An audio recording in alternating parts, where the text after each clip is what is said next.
Hey guys, David here. Welcome to Digital Outlook, where you're gonna find the best community in all of crypto. In today's video, it's all about the fundamentals. So guys, without further ado, why don't we get to it?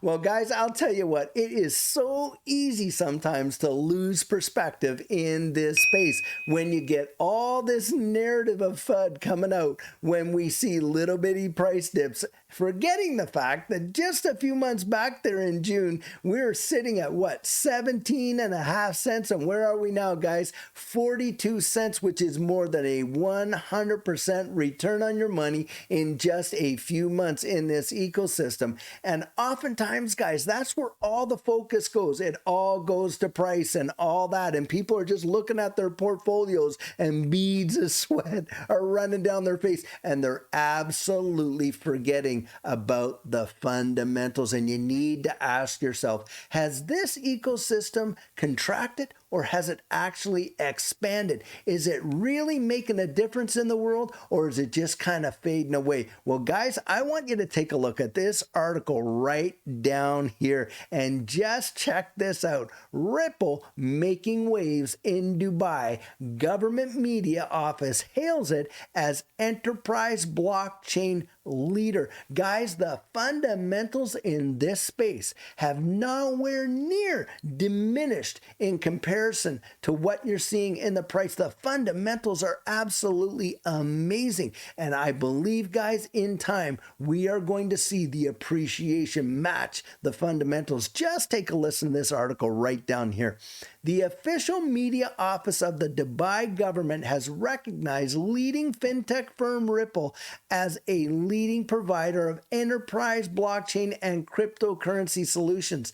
The recognition comes on the heels of Ripple's recent expansion into the bustling city with a brand new office. Dubai's forward-thinking stance on emerging technologies like blockchain and cryptocurrency has been reiterated by the government's media office, which stated that these proactive policies have attracted industry pioneers such as Ripple, establishing the city as a global hub for technological innovation. Guys, when you see the power of what distributed ledger technology is going to do around the globe, and we're not just talking about central bank digital currencies, and bear this one in mind, how many companies are really out there building the evolution of money? And yet you got a handful of these companies, XRP, Ripple and Stellar with XRP, XLM, and all these other ones that are the cross-border payment options between these CBDCs. And then on top of that, the on-demand liquidity and wiping away nostril rostral. And forget about that. What about banking the unbanked, an untapped resource of amazing opportunity right there? And distributed ledger technology from a fundamental perspective is making major waves in that space. Now, guys, just check this out right here. Ripple announced its expansion into Dubai at the recent FinTech Summit and has recently shared a press release that it has opened a new office in the Dubai International Financial Center as part of its strategy to increase its foothold in the Middle East and North African region. Guys, we have been watching this ecosystem with Ripple just expand all over the globe. We know that they've made some major moves into Europe. We know that North Africa has seen a tremendous presence from Ripple there. Southeast Asia, an amazing presence of Ripple there. In the Middle East, another amazing block. And in South America, guys, they are really touching the whole globe. And then you got major amount of nation states, over 20, that have approached them that literally help them to develop their central bank digital currencies. Guys, you're talking about nation states saying, hey, we want to see our monetary system evolve. evolve, and we want to use your platform to do it. That is absolutely insane. I really, when you think about that, that should just mind boggle you, because here we are at a point in history where we're literally watching a change, such a fundamental change in the way transactional value is going to go. Like they say, it's going to be the internet of value, and you got Ripple right there on the very forefront of doing it. And all of this stuff that's going on in the background with the SEC lawsuit has not slowed that engine down, not one little bit. Now, listen to this. Excuse me. As Crypto Globe reported, Ripple CEO Brad Garlinghouse has recently anticipated a turning point in the company's legal battle against the United States Securities and Exchange Commission. Garlinghouse anticipates a resolution in the next 2 to 6 months. The judge in the United States has been fully briefed, said Brad Garlinghouse. She has a decision on her plate. A federal judge can operate on whatever timeline she would like, but I'm optimistic we're going to see a resolution, I believe, before the end of Q3. Guys, I know we're all anticipating this decision, and each delay that happens kind of makes us feel like we're never going to get one, but the reality is this: a decision is going to come. But in the meantime, it has not thwarted the growth of this ecosystem, and the fundamentals are as strong as they ever were. And when that decision comes, most legal analysts out there that are reviewing this are saying, hey, Ripple is going to get a win, hands down. And I'll tell you what, all the time that we have been delayed in this, allowing us these opportunities to accumulate the way in which we have, to me is just another added blessing. But guys, it has all those delays, all the FUD, all the kind of like mixed up stuff that seems to happen in this space quite a bit. It hasn't changed the realistic fundamentals of how this distributed ledger technology and the XRP ledger is literally out there changing how the world absolutely works in a digital economy. Now, Ripple's expansion has been growing outside of the US, with recent praise being received more than 2 years after Ripple decided to establish its regional headquarters in the Middle East, North Africa region in Dubai. Last month, the company released its quarterly XRP markets report, in which it detailed its total XRP sales for the fourth quarter of the year were 361.06 million. And guys, those XRP that Ripple is selling, it's selling it to ODL, on-demand liquidity partners. It is not being sold to the retail exchanges, not one bit. It hasn't happened like that since 2019. Now, they're comparing year over year to 226.31 million. Guys, you're looking at a 140 million increase in that 1 year. In the previous quarter. Now, Ripple continues to sell XRP only in connection, with ODL transactions, and has been sourcing XRP from the open market since 2020. Sourcing it means they have been buying it back off the market. What do you think is going to happen there eventually, guys? You're going to see a price shock, a supply shock of XRP when you're seeing the total, they're buying it off the market, and these ODL platforms just grow and grow and grow. In fact, 140 million in 1 quarter. Wow, it is going to be something else. Now, the XRP ledger, meanwhile, saw robust on-chain activity with a 9% increase in transactions to 116 million compared to the last quarter. NFTs were a major driver of activity,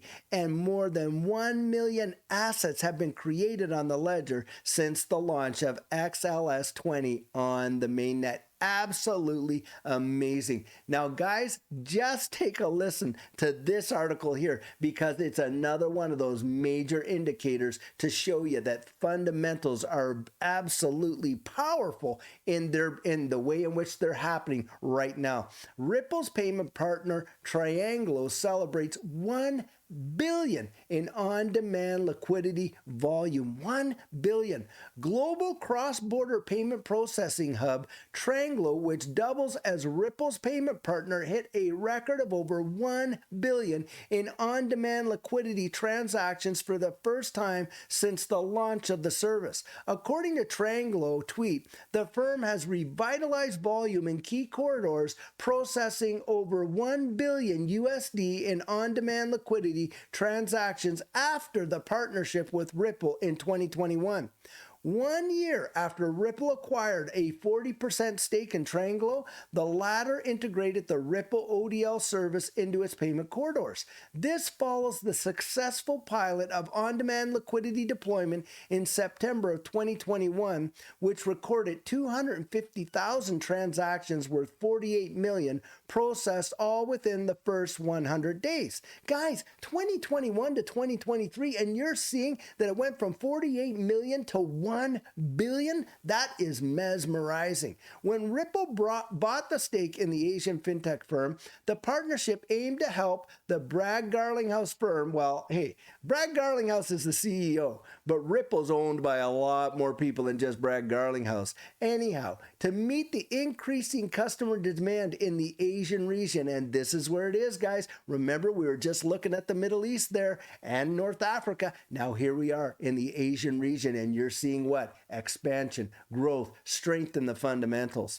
It was also a means to extend the ODL services to new territories, thereby providing a boost for the XRP token, which the ODL utilizes in terms of instant payment settlement. Plus, Tranglo is known for its fast, efficient cross-border payment offerings in the area, further attesting to Tranglo's outstanding services. Ashish Birla, the general manager of RippleNet at Ripple, had something to say.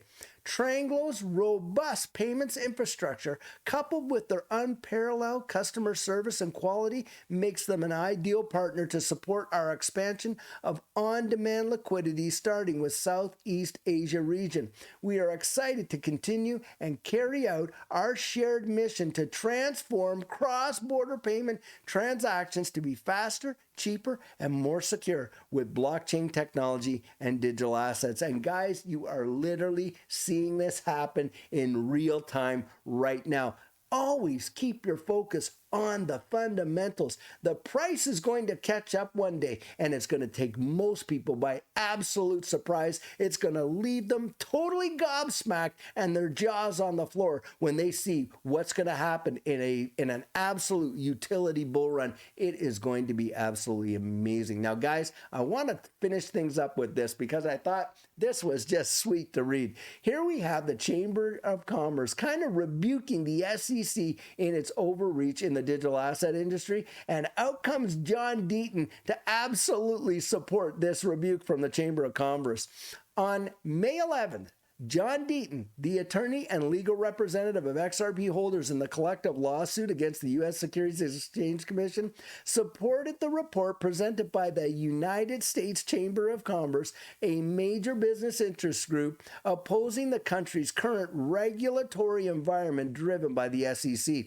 According to the Chamber of Commerce, the SEC is misusing its powers, destabilizing the regulatory environment of cryptocurrencies, and causing significant economic harm to Coinbase and the broader business community. Guys, the SEC hasn't even responded to Coinbase to tell them what is a security and what isn't, yet they're sending them a Wells notice preparing to sue them. Does that sound like you're getting any kind of fair notice when the SEC themselves aren't going to tell you what a digital asset is? Absolutely not. And it is an absolute abuse of authority, and it's regulation by enforcement. And guys, the deal is this: it seems like they can just change the rules at will, and you can get a free pass over here if Bill Hinman comes out and gives you a speech, right? Or over here, we're going to sue you for $1.6 billion just because, we decided that you're not fitting what our mold is, but we're not going to tell you what the mold is. It's absolutely insane, but that's what's going on.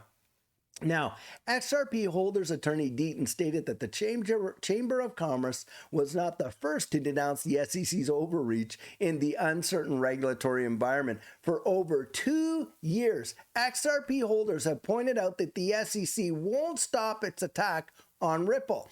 XRP holders were the first to call out the SEC's gross overreach, but clearly we weren't the last. Over 2 years ago, we warned that this wouldn't end with XRP, and it sure the heck hasn't. Even when the government's overreach targets a project you dislike, you must stand against it. Guys, it's the enemy of my enemy is my friend kind of deal. And although we've been kind of like sidelined by Coinbase, I think for us, we got to stand with one another and really take an affront to this regulation by enforcement. Now, after the dust settles and the battles are fought, then we can deal with our beef with one another. But for right now, we have to be united. I actually feel that's the best approach. Now, Stuart Alderati, Ripple's chief legal officer with over 35 years of legal experience in regulatory affairs and complex litigation, wow, isn't that a mouthful, noted that the current uncertain regulatory environment is not just a crypto problem, but a we the people problem. You had better believe it, because I'll tell you what, this country here, it's governed by we the people. These representatives out there in Congress, they actually are voted there by us to bring forth laws that we support as we want to see this country unfold. And these permanent bureaucrats like Gary Gensler and the like, hey, they answer to us. We're not supposed to be answering to them. They've got the shoe on the wrong foot there, and we need to let them know, hey, look, this is what really we want to see go forward. Some fair and balanced regulation that is going to govern this space, that will support innovation and invention and absolute drive to see change come. Because I'll tell you what, guys, distributed ledger technology in its full force and format is going to revolutionize the way the entire world works. And we haven't even touched the surface yet. That's what I believe. Now, the regulations affect not only the crypto ecosystems, but all individuals and businesses involved. For this SEC chair, the judicial process is a weapon to be wielded, and congressional oversight is a game of hide and seek. This isn't a crypto problem. This is a we the people problem. And that's what Stuart Alderati is saying there. Now, the Chamber of Commerce made 3 compelling arguments against the SEC that could add more credibility to the companies and proponents fighting legal battles against the SEC. Firstly, they indicated that the regulatory uncertainty stifles innovation in the United States. You better believe it. Second, the SEC is destabilizing the regulatory environment of cryptocurrencies. And lastly, the SEC is violating due process and the right to fair notification. Well, guys, didn't they get rebuked by the court there? When they're saying, hey, you want to just manipulate the law according to how you want it to go down. You don't have a desire to have a direct adherence to the law. They got a major rebuke. I believe it was Sarah Netburn that gave them that rebuke in this Ripple versus SEC case. Now, last point relates explicitly to Coinbase's lack of response from the SEC when asked to explain which assets offered on its platform are considered securities. That tells you everything right there. The SEC so far has been unwilling or unable to respond, even after receiving a court order from the U.S. court to address Coinbase's legal action. Guys, this is absolutely just, I think what we're going to see coming down the road here is we're going to see Congress is really going to be the one that has to step out and give that legal clarity that we're looking for. And that's where you and I, we've got to get out there and we have to write into these congressmen, write into these senators, let them know what we think of this space, being on the front line and why we believe what we believe. Show them what it really is. And at that point, really advocate to see fair and balanced a regulatory environment. Because I'll tell you what, when we get that, that's when that institutional adoption is going to come in. And those of us that have gotten in early into this space, I'm telling you, it is going to be something else. And guys, I no matter, it seems like it's taken a long time to be sure, but when it happens, we're going to look back and we're just going to thank the blessings that we've gotten to be able to get into this space so early. And it is going to be truly, truly amazing. And one ride I know you and I don't want to miss. Well, guys, something that really made a difference for Judy and I is that we had our plan in place before that last bull run absolutely took off. And what our coaching program is, that is where you and I can meet personally one-on-one for 1 hour over Zoom. And during that time, I share with you our personal journey in that last bull run and what enabled Judy and I to experience some amazing financial success.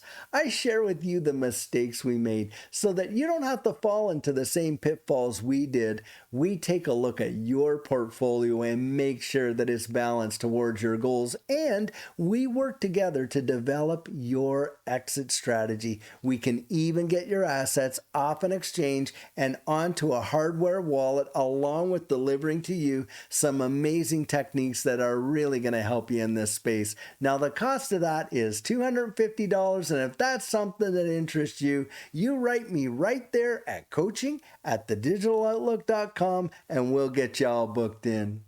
So guys, this is the video I have for you today, and as always, I truly hope that you enjoyed it. Now, many of you know I'm not a financial advisor, and this isn't financial advice, but if you found value in it, if you'd hit that like and subscribe, I'd appreciate it. And hey, don't forget to drop your comments right down there in the comment section and hit that notification bell so that you don't miss out on any of our regularly released videos. So guys, in the meantime and in between time, stay safe, be blessed, and I'll catch you in the next one.